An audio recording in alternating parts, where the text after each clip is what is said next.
You know, there's quite a lot of games on Steam. Currently, there's about 18,000 games on the platform. And we've already done stories like this in the past about Steam being flooded with more and more titles as the years go on. Well, guys, it's not slowing down. In 2016, more than 4,000 games were released on Steam, which works out to about 11 games a day. That meant that 38% of all games ever released on the PC gaming storefront came out in that 1 year. The 2016 number was up by 1,000 from 2015, which itself had doubled from 2014. Well, it looks like the 2017 intake is set to rise even further. Daniel Ahmad, an analyst for Nico Partners, said on Twitter that he expects the number of titles released on Steam this year to surpass 6,000. 6,000! He thinks that 6,000 games will have come to Steam in this 1 year alone. This has been a growing problem for Steam. Steam's lax rules on releasing games lets devs squat over the platform and unleash whatever brown mess they want. Steam has gone from looking like a nice clear pool of water to a filled, messy toilet. It's such a problem that Valve actually invited several notable games critics to Valve headquarters earlier this year to hear out their concerns about the platform. The idea was to provide suggestions for Steam Direct, Valve's new method of publishing indie games in place of the famously bad Steam Greenlight. But despite the effort to help spotlight quality games, the sheer number of games released on Steam is still a huge problem. So yeah, that's a little event that Valve threw earlier this year. They invited Jim Sterling, TotalBiscuit, people like that, just to say,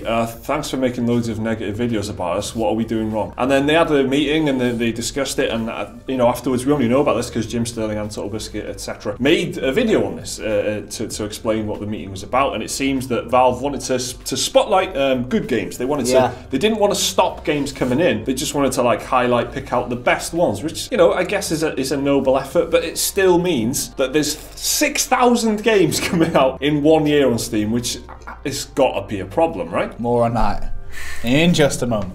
Now, the problem with the huge quantity of games on Steam is, of course, the amount of crap that includes. Many of the games flooding Steam are just simple asset flips, rip-offs, clones, and just generally terrible projects that have no ambition beyond making a bit of money. To release a game on Steam Direct, there's a $100 fee and a couple of forms to fill out. That is literally the only obstacle. Is there any quality assurance from Valve? No. Valve just lets it all in. Just last month, Steam did actually remove around 170 fake titles from one company operating under different names, but that is very much a one-off. Who can forget Black My White? Black My White 2. Shapes is the yeah, all 7 of them. Yeah, they invited all these people like Jim Sterling, notable critics of the Greenlight system. Jim Sterling in particular, he like dives in and looks for the worst to go, look how bad this is. Like, he made that his job for a long time. Yeah, and like they were saying, oh, okay, so you make all these negative videos, and this is Greenlight, which is like community-based voting system. You know, how can we stop all these games flooding in? And now they've made it so it's like, you just pay 100 quid, $100 even, fill out a form. There's not even that community barrier there now. So it's like even easier to get shit into Steam. I mean, shit being the key word here, really. It's just full of trash. I said it last, I feel like a broken record, because the last time me and Mike were in a video together, it was about Steam, and I said the same thing then. It's a curatorial issue. There's just too many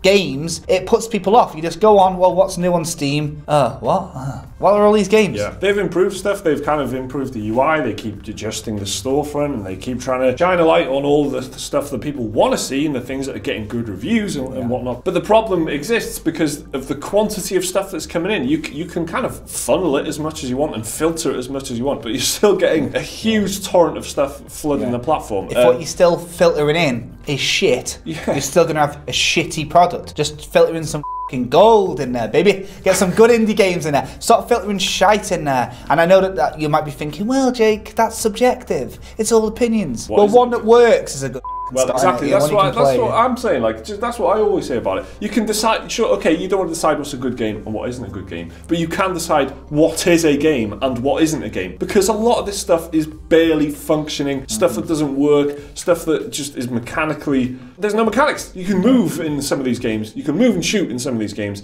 and that's it. They're just completely bare bones projects, and they are hilariously bad. A lot of these, they just flood in there. There was a time when being on Steam was it meant either that you were a Valve game game, or that Valve thought you worthy to be on Steam, and they've completely gone a full 180 on that, and they're just going in the total opposite direction these days. This is an ethos I strongly believe in, that Valve pulling the wool over everyone's eyes, making everyone feel like there's some sort of hippie commune where there's no real management, and like, who are we to say what games are good and shit like that? It's worth knowing Gabe Newell is $5.5 billion deep. He's in the Forbes top 100 richest men. Yeah. He's not some sort of hippie kind of character. He's a fucking cutthroat billionaire who's thinking, if I can get $100 for every Shapes game, you know, I'll be $700 richer. They're making a lot of money from this, and they need to just slice off a little bit of that money, hire people to cut through the games and start just picking out the shit. I guess if you were a billionaire and you were getting loads of money, you were doing one thing, and everyone was saying, don't do that thing anymore. I'm a billionaire. Are you telling me what to do? Yeah, man. No, thanks. I'll just continue being a billionaire. Thank you. I can't hear you. There's $100 bills in my ears. The thing with digital storefronts is it locks people into your thing. So people have, at this point, very common for people to have hundreds of games on their accounts. They're never going to leave that, are they? They're never going to just ditch their library. So they've got like that locked-in audience. Their platform is getting pummeled by a load of games. Like, you know, I mean, 6,000 games in a year. That is an insane amount of games. Something's got to change soon. So that's Steam bloat for you guys. How many games have you got in your library? Let us know down in the comments below. And remember to like the video if you enjoyed it. Subscribe if you're new around here. We've got plenty more content on the screen right about here. There's some Patreon link if you want to support the channel. And until then, we'll see you next time.